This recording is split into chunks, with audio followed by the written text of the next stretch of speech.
Top ട്യൂഷന്റെ social science ട്യൂട്ടോറിയലിലേക്ക് എല്ലാവർക്കും സ്വാഗതം. ഈ ഒരു ട്യൂട്ടോറിയലിൽ 7ാം ക്ലാസ്സിലെ ചാപ്റ്റർ 11 ആയ എഗെയിൻസ്റ്റ് ഡിസ്ക്രിമിനേഷനെ കുറിച്ചിട്ടാണ് പഠിക്കാൻ പോകുന്നത്. ഈ ഒരു ചാപ്റ്ററിനെ രണ്ടായിട്ട് ഡിവൈഡ് ചെയ്യുന്നുണ്ട്, പാർട്ട് 1ഉം പാർട്ട് 2ഉം. അപ്പോൾ ഇതിനകത്ത് നമ്മൾ പഠിക്കാൻ പോകുന്നത് പാർട്ട് 1 ആണ്. സൗത്ത് ആഫ്രിക്കയെ കുറിച്ചിട്ടാണ് നമ്മൾ ഇന്ന് പഠിക്കാൻ പോകുന്നത്. സൗത്ത് ആഫ്രിക്ക എന്ന് പറയുന്നത് ആഫ്രിക്കയുടെ സതേൺ ടിപ്പിൽ സ്ഥിതി ചെയ്യുന്ന ഒരു രാജ്യമാണ്. ഇതിന്റെ ക്യാപിറ്റൽ പറയുന്നത് 3 ഇമ്പോർട്ടൻറ്റ് സിറ്റീസ് ആണ്.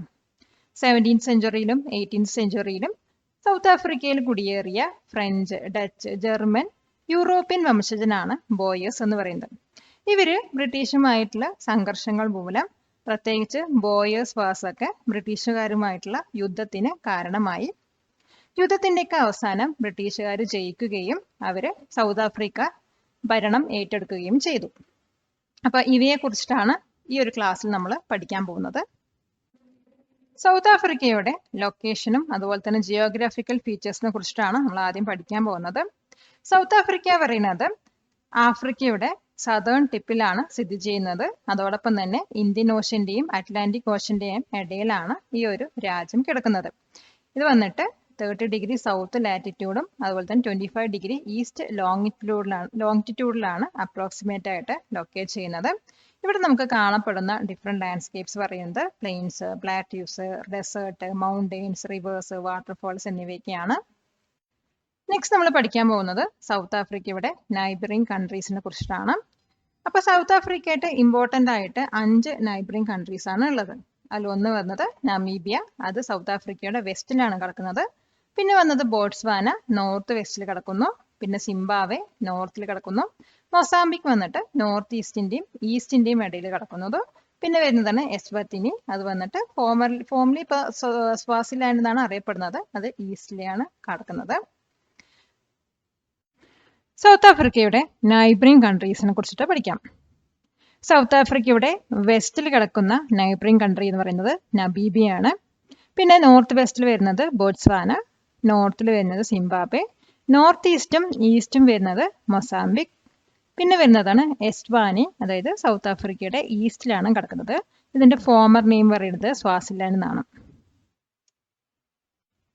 നെക്സ്റ്റ് നമ്മൾ പഠിക്കാൻ പോകുന്നത് സൗത്ത് ആഫ്രിക്കയുടെ ക്യാപിറ്റലിനെ കുറിച്ചിട്ടാണ്. സൗത്ത് ആഫ്രിക്കയ്ക്ക് 3 ക്യാപിറ്റൽ സിറ്റീസ് ആണ് ഉള്ളത്. ഒന്ന് വന്നിട്ട് പ്രിട്ടോറിയ, ദ അഡ്മിനിസ്ട്രേറ്റീവ് ക്യാപിറ്റൽ. പിന്നെ വന്നിട്ട് കേപ്പ് ടൗൺ ആണ്, അത് വന്നിട്ട് ലെജിസ്ലേറ്റീവ് ക്യാപിറ്റൽ ആണ്. മൂന്നാമത്തെ ക്യാപിറ്റൽ പറയുന്നത് ജുഡീഷ്യൽ ക്യാപിറ്റൽ ആണ്, അത് വരുന്നത് ബ്ലൂം ഫോണ്ടെയിൻ ആണ്. സൗത്ത് ആഫ്രിക്കയുടെ മേജർ സിറ്റീസിനെ കുറിച്ച് പഠിക്കാം. ഇപ്പൊ സൗത്ത് ആഫ്രിക്കയിൽ വരുന്ന മേജർ സിറ്റീസ് എന്ന് പറയുന്നത് ജോഹന്നിസ്ബർഗ്, പിന്നെ Cape town, Durban, Pretoria, port Elizabeth, Bloom Fontaine, east London എന്നിവയൊക്കെയാണ്. ഈ വീഡിയോ ഉപകാരപ്പെട്ടുവെങ്കിൽ ലൈക്ക് ചെയ്യൂ, ഷെയർ ചെയ്യൂ. നെക്സ്റ്റ് നമ്മൾ പഠിക്കാൻ പോകുന്നത് സൗത്ത് ആഫ്രിക്കയിലുള്ള ഹിസ്റ്റോറിക്കലി ഇമ്പോർട്ടൻ്റ് ആയിട്ടുള്ള സൈറ്റ്സുകളാണ്. അപ്പൊ അതിൽ പ്രധാനമായ ചിലതാണ് നമ്മളിവിടെ ഡിസ്കസ് ചെയ്യാൻ പോകുന്നത്. അതിൽ ആദ്യത്തെയാണ് റോബൻ ഐലൻഡ് എന്ന് പറയുന്നത്. പിന്നെ വരുന്നത് അപ്പാർത്തീഡ് മ്യൂസിയം, പിന്നെ Cradle of Humankind, district 6 Table Mountain, KwaZulu Natal Battlefields, Freedom Park. Next നമ്മൾ പഠിക്കാൻ പോകുന്നത് കേപ്പ് ഓഫ് ഗുഡ് ഹോപ്പിനെ കുറിച്ചിട്ടാണ്. കേപ്പ് ഓഫ് ഗുഡ് ഹോപ്പ് പറയുന്നത് ആഫ്രിക്കയുടെ സതേൺ ടിപ്പിലും അതോടൊപ്പം തന്നെ അറ്റ്ലാന്റിക് ഓഷനിൽ സ്ഥിതി ചെയ്യുന്ന ഒരു റോക്കി ഹെഡ്ലാൻഡ് ആണ്. റോക്കി ഹെഡ്ലാൻഡ് പറഞ്ഞാൽ പാറക്കെട്ടുള്ള പ്രദേശം എന്നർത്ഥം. യൂറോപ്യൻ സെയിലേഴ്സിന് ഏഷ്യയിൽ എത്തുന്നതിന് വേണ്ടിയിട്ട് ആഫ്രിക്കയിലൂടെ സഞ്ചരിക്കണമായിരുന്നു. ഈ കേപ്പ് വന്നിട്ട് യൂറോപ്യൻ സെയിലേഴ്സിന് ഏഷ്യയിൽ എത്താനുള്ള ഒരു പ്രതീക്ഷ നൽകി. അതുകൊണ്ടാണ് ഇതിന്റെ പേര് വന്നിട്ട് കേപ്പ് ഓഫ് ഗുഡ് ഹോപ്പ് എന്നായത്. നെക്സ്റ്റ് നമ്മൾ പഠിക്കാൻ പോകുന്നത് സൗത്ത് ആഫ്രിക്കൻ കൊളനൈസേഷനെ കുറിച്ചിട്ടാണ്. കൊളനൈസേഷൻ എന്ന് പറഞ്ഞാൽ ഒരു രാജ്യത്തിന്റെ political, social, economic and cultural domination പറഞ്ഞാൽ ആധിപത്യം മറ്റൊരു റീജിയനിലും അതുപോലെ തന്നെ ആ റീജിയനിലുള്ള ജനങ്ങളുടെ മേല് അടിച്ചേൽപ്പിക്കുന്ന ഒരു രീതിയാണ്. അപ്പോൾ സൗത്ത് ആഫ്രിക്കയുടെ കൊളനൈസേഷനെ കുറിച്ചിട്ട് നമുക്ക് നോക്കാം. സൗത്ത് ആഫ്രിക്കയിലത്തെ ആദ്യത്തെ നിവാസികൾ എന്ന് പറയുന്നത് സാനും കോസ ട്രൈബ്സ് ആണ്. പിന്നീടാണ് മറ്റു ആഫ്രിക്കൻ ട്രൈബുകൾ ഇങ്ങോട്ട് മൈഗ്രേറ്റ് ചെയ്തത്. 15th സെഞ്ചുറിയിൽ യൂറോപ്യൻസ് ആണ് സൗത്ത് ആഫ്രിക്ക എക്സ്പ്ലോർ ചെയ്തത്. 17th സെഞ്ചുറിയിൽ വന്നിട്ട് ഡച്ചുകാര് കേപ്പ് ടൗൺ അവരുടെ മെയിൻ കോളനി ആയിട്ട് കൺട്രോൾ ഏറ്റെടുത്തു. പിന്നെ വന്നത് 18th സെഞ്ചുറിയിൽ ബ്രിട്ടീഷുകാരാണ്. ഇവർ വന്നിട്ട് സൗത്ത് ആഫ്രിക്കയിൽ വരികയും സൗത്ത് ആഫ്രിക്ക അവരുടെ കോളനിയാക്കി മാറ്റുകയും ചെയ്തു. ഇനി ബോസ് ആരാണെന്ന് പഠിക്കാം. ബോസ് എന്ന് പറയുന്നത് യൂറോപ്പിൽ നിന്നും സൗത്ത് ആഫ്രിക്കയിലോട്ട് വന്ന ജർമ്മൻ, ഫ്രഞ്ച്, ഡച്ച് ഇവരുടെ പിൻഗാമികളാണ്.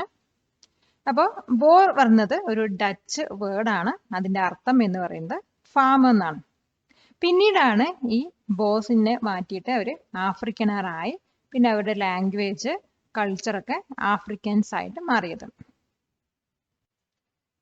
നെക്സ്റ്റ് നമ്മൾ പഠിക്കാൻ പോകുന്നത് ബോസിന് മേലെയുള്ള ബ്രിട്ടീഷ് കോളനൈസേഷനെ കുറിച്ചിട്ടാണ്. ബ്രിട്ടീഷുകാർ വന്നിട്ട് ഡച്ചുകാരിൽ നിന്നും കേപ്പ് കോളനിയുടെ കൺട്രോൾ ഏറ്റെടുക്കുകയും പുതിയ പോളിസീസ് ഇൻട്രൊഡ്യൂസ് ചെയ്യുകയും ചെയ്തു. ഇംഗ്ലീഷ് വന്നിട്ട് ഒഫീഷ്യൽ ലാംഗ്വേജായി മാറ്റുകയും ഡച്ചിന്റെ യൂസ് ലിമിറ്റ് ചെയ്യുകയും ചെയ്തു. പിന്നീട് അവർ സ്ലേവറി അബോളിഷ് ചെയ്തു. ഇത് ബോസിന് വലിയൊരു തിരിച്ചടിയായി. കാരണം ഇവരുടെ ഫാമിങ്ങിന് യൂസ് ചെയ്യുന്നത് സ്ലേവ്സിനെ ആയിരുന്നു. ബ്രിട്ടീഷിന്റെ പോളിസീസിൽ നിന്നും രക്ഷപ്പെടാൻ വേണ്ടിയിട്ട് ബോസ് ഗ്രേറ്റ് ട്രക്കിംഗ് ആരംഭിച്ചു. ഗ്രേറ്റ് ട്രക്കിംഗ് എന്ന് പറഞ്ഞു കഴിഞ്ഞാൽ ബ്രിട്ടീഷിന്റെ പോളിസീസ് ഇല്ലാത്ത സ്ഥലത്തിലോട്ട് ഈ ബോസ് മൂവ് ചെയ്ത് പോകുന്നതിനെയായിരുന്നു. ഇപ്പൊ ഗ്രേറ്റ് ട്രക്കിങ്ങിന് ശേഷം ബോസാര് ട്രാൻസ്വാള്, ഓറഞ്ച് ഫ്രീ സ്റ്റേറ്റ്, നാറ്റൽ എന്നിവയുടെ അവരുടെ റിപ്പബ്ലിക് ആരംഭിച്ചു. ഇതുപോലുള്ള വീഡിയോകൾക്കായി ടോപ്പ് ട്യൂഷന്റെ ഈ ചാനൽ സബ്സ്ക്രൈബ് ചെയ്യൂ. നെക്സ്റ്റ് നമ്മൾ പഠിക്കാൻ പോകുന്നത് ബോർ വാസിനെ കുറിച്ചിട്ടാണ്. 19th സെഞ്ചുറിയോട് കൂടി ബോർ റിപ്പബ്ലിക്സ് വന്നിട്ട് ഗോൾഡും ഡയമണ്ട് മൈൻസ് ഒക്കെ ഡിസ്കവർ ചെയ്തു. പിന്നീട് സൗത്ത് ആഫ്രിക്ക ഗോൾഡിന്റെയും ഡയമണ്ടിന്റെയും വേൾഡ് ലാർജസ്റ്റ് പ്രൊഡ്യൂസർ ആയിട്ട് മാറി. പക്ഷേ ബ്രിട്ടൻകാർ വന്നിട്ട് അവരുടെ കോളനിയും ബോർ റിപ്പബ്ലിക്കും കൂടി മെർജ് ചെയ്യാൻ ശ്രമിച്ചതോടെ ബോർ വാർ ആരംഭിച്ചു. 2 വാസാണ് ഉള്ളത്. ഒന്ന് ഫസ്റ്റ് ബോർ വാറും രണ്ടാമത് സെക്കൻഡ് ബോർ വാറുമാണ്. ഫസ്റ്റ് ബോർ വാർ എന്താണെന്ന് പഠിക്കാം. ഫസ്റ്റ് ബോർ വാർ നടന്നത് 1880 മുതൽ 1881 വരെയായിരുന്നു. ഇത് വന്നിട്ട് ബ്രിട്ടീഷുകാരും ബോർ റിപ്പബ്ലിക്സും തമ്മിലുള്ള യുദ്ധമായിരുന്നു. ഈ യുദ്ധത്തിൽ അവസാനം ജയിച്ചത് ബോറുകാരായിരുന്നു. സെക്കൻഡ് ബോർ വാറിനെ കുറിച്ച് പഠിക്കാം. ഗോൾഡ് മൈൻസിന് മേലെയുള്ള വാക്ക് തർക്കത്തിനാലും അതോടൊപ്പം ബ്രിട്ടീഷുകാര് അവരുടെ വർക്കേഴ്സിന് വോട്ടിംഗ് റൈറ്റ്സ് ചോദിക്കുകയും ബോസ് ഡിനൈ ചെയ്യുകയും ചെയ്തു. ഈ 2 കാരണത്താലാണ് ബോർ വാർ സ്റ്റാർട്ട് ചെയ്തത്. ഈ ഒരു വാറിൽ ബ്രിട്ടീഷുകാരാണ് ബോസിനെ ഡിഫീറ്റ് ചെയ്തത്. സൗത്ത് ആഫ്രിക്ക പിന്നീട് ബ്രിട്ടീഷ് കൺട്രോൾ ടെറിട്ടറി മാറുകയും അവിടെയുള്ള ബ്ലാക്ക് പീപ്പിളിന് യാതൊരു റൈറ്റ്സ് ബ്രിട്ടീഷുകാർ കൊടുക്കുകയും ചെയ്തില്ല. സൗത്ത് ആഫ്രിക്കയിലുള്ള റേഷ്യൽ ഡിസ്ക്രിമിനേഷനെ കുറിച്ചിട്ട് ഗാന്ധിജിയുടെ ഒപ്പീനിയൻ എന്താണെന്ന് പഠിക്കാം. റേഷ്യൽ ഡിസ്ക്രിമിനേഷൻ പറയുന്നത് വംശീയ വിവേചനം അല്ലെങ്കിൽ നിറം കൊണ്ട് വിവേചനം കാണിക്കുക എന്നതാണ് അർത്ഥം വരുന്നത്. ആഫ്രിക്കയിൽ ഗാന്ധിജി ഒരു ഡെയിലി ന്യൂസ് പേപ്പർ സ്റ്റാർട്ട് ചെയ്തിട്ടുണ്ടായിരുന്നു. അതിന്റെ പേരാണ് ഇന്ത്യൻ ഒപ്പീനിയൻ. അപ്പൊ ഇതിനകത്ത് ആഫ്രിക്കയിൽ നടക്കുന്ന ഈ റേഷ്യൽ ഡിസ്ക്രിമിനേഷനെ കുറിച്ചിട്ട് ഗാന്ധിജി ഇങ്ങനെ എഴുതുകയുണ്ടായി. ആഫ്രിക്ക പറയുന്നത് ആഫ്രിക്കൻസിന്റെയാണ്, അതായത് അവിടുത്തെ യഥാർത്ഥ ജനത പറയുന്നത് ആഫ്രിക്കൻസ് ആണ്. ബ്രിട്ടീഷുകാര് ബലം പ്രയോഗിച്ചാണ് ഈ ഒരു രാജ്യം പിടിച്ചെടുത്തത്. അത് മാത്രമല്ല അത് തങ്ങളുടേതാണെന്ന് അവകാശപ്പെടുകയാണ് ചെയ്യുന്നത്. സൗത്ത് ആഫ്രിക്കയിൽ ഗാന്ധിജി അഡോപ്റ്റ് ചെയ്ത മെത്തേഡ് ഓഫ് സ്ട്രൈക്ക് എന്തൊക്കെയാണെന്ന് പഠിക്കാം. അപ്പൊ സൗത്ത് ആഫ്രിക്കയിൽ ഗാന്ധിജി അഡോപ്റ്റ് ചെയ്ത കുറച്ച് മെത്തേഡ് ഓഫ് സ്ട്രൈക്ക് പറയുന്നത് ഒന്ന് സത്യാഗ്രഹയാണ്, രണ്ടാമത് നോൺ കോപ്പറേഷൻ, മൂന്നാമത് സിവിൽ ഡിസോബീഡിയൻസ്. സൗത്ത് ആഫ്രിക്കയെ ഗാന്ധിജീസ് പൊളിറ്റിക്കൽ ലബോറട്ടറി എന്നും വിളിക്കാറുണ്ട്. കാരണം ഗാന്ധിജി ഈ മെത്തേഡ്സ് ഒക്കെ അവിടെ ടെസ്റ്റ് ചെയ്തിരുന്നു. നമ്മൾ ഇന്ന് പഠിച്ച ക്ലാസ്സിന്റെ സമ്മറിയാണ് ഈ കാണുന്നത്.